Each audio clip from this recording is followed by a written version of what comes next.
नमस्कार। आज हम बिजनेस रिसर्च प्रक्रिया की गहराई में उतर रहे हैं। तो चलिए शुरू करते हैं। पहला कदम कहता है सबसे जरूरी है असली प्रॉब्लम या सवाल, उसको पहचानना। हाँ, बिल्कुल।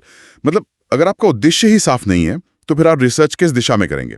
ये पहला और सबसे अहम पॉइंट है। राइट। वरना सारी मेहनत कहीं और चली जाएगी। एग्जैक्टली। और जैसे ही ये साफ होता है कि पता क्या करना है, अगला स्टेप आता है लिटरेचर रिव्यू। लिटरेचर रिव्यू यानी जो पहले से काम हो चुका है उसको देखना। हाँ, बिल्कुल। मौजूदा रिसर्च, आर्टिकल्स, थ्योरीज, हाँ। इन सबको खंगालना।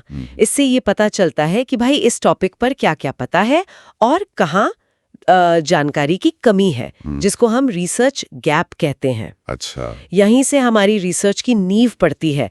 पता चलता है कि हम क्या नया कंट्रीब्यूट कर सकते हैं ताकि हम पहिया दोबारा ना बनाए बेसिकली। ठीक है। तो इसके बाद गाइड में हाइपोथेसिस बनाने की बात है, एक तरह का अनुमान। हाँ, हाइपोथेसिस यानी परिकल्पना। ये एक शिक्षित अनुमान होता है कि हमें क्या लगता है, क्या नतीजा निकलेगा। जैसे मान लीजिए अगर दाम कम करेंगे तो बिक्री बढ़ेगी। ओके। इस अनुमान को फिर हम डेटा इकट्ठा करके जांचते हैं। पर एक बात ध्यान रखने वाली है, गाइड भी ये साफ करता है कि हर रिसर्च में हाइपोथेसिस जरूरी नहीं होता। खासकर जब आप किसी टॉपिक को बस एक्सप्लोर कर रहे हो, पहली बार समझ रहे हो। अच्छा। एक्सप्लोरेटरी स्टडीज में। हाँ, एक्सप्लोरेटरी स्टडीज में तब मकसद सिर्फ समझना होता है, किसी खास चीज को साबित करना नहीं। समझ गई। मतलब कभी कभी आप सिर्फ खोजबीन कर रहे होते हैं। ठीक है। इसके बाद रिसर्च डिजाइन। ये तो पूरी रिसर्च का नक्शा जैसा लग रहा है। बिल्कुल, एकदम सही शब्द है। नक्शा या ब्लूप्रिंट, यही सब तय होता है। कौन सा मेथड यूज करेंगे, डेटा कैसे इकट्ठा करेंगे, कितने लोगों से बात करनी है, यानी सैंपल साइज क्या होगा, सब कुछ। ये पूरा रोड मैप है। और इसी का एक बहुत इंपॉर्टेंट हिस्सा है सैंपल डिजाइन। सैंपल डिजाइन मतलब किससे पूछना है? हाँ, पूरी आबादी, जैसे मान लीजिए आपके शहर के सारे वोटर्स, उनमें से किन लोगों को चुनेंगे स्टडी के लिए? क्या ये रैंडम होगा, मतलब लॉटरी की तरह सबका बराबर चांस? Probability sampling. हाँ, प्रोबेबिलिटी।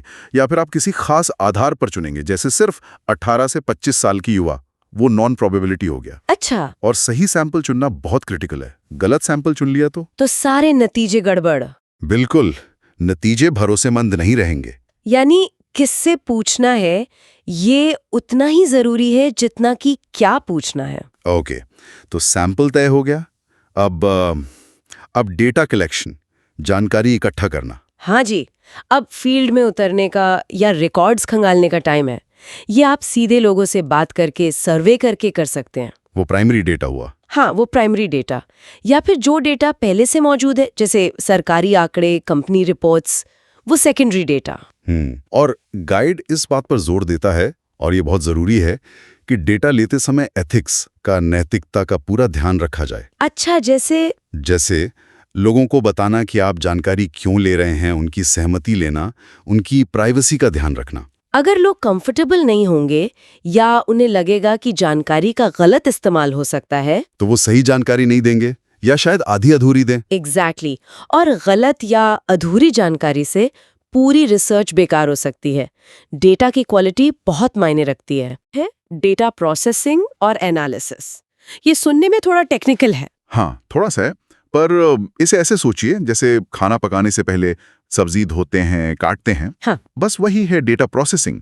डेटा को साफ करना, उसमें से गलतियां हटाना, उसे कोड करना ताकि कंप्यूटर समझ सके, उसे व्यवस्थित करना। ओके, क्लीनिंग और ऑर्गेनाइजिंग। हाँ, और उसके बाद आता है एनालिसिस, जहां हम स्टैटिस्टिकल टूल्स यूज करते हैं, जैसे औसत निकालना, परसेंटेज देखना, चीजों के बीच क्या रिश्ता है, कोरिलेशन वगैरह।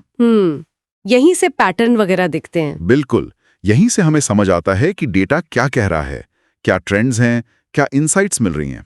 Got it. और इस सब के बाद आखिर में आता है इंटरप्रिटेशन और रिपोर्ट राइटिंग। हाँ, अंतिम पड़ाव।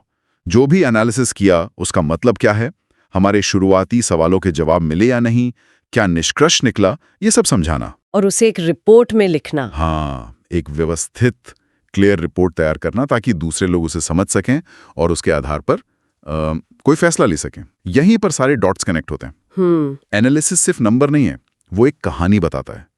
रिपोर्ट का काम उस कहानी को सही ढंग से पेश करना है। तो अगर हम संक्षेप में देखें, ये पूरी प्रक्रिया एक यात्रा है, एक सवाल से शुरू होकर सबूत इकट्ठा करना, उन्हें समझना और फिर जवाब को शेयर करना। एकदम सही।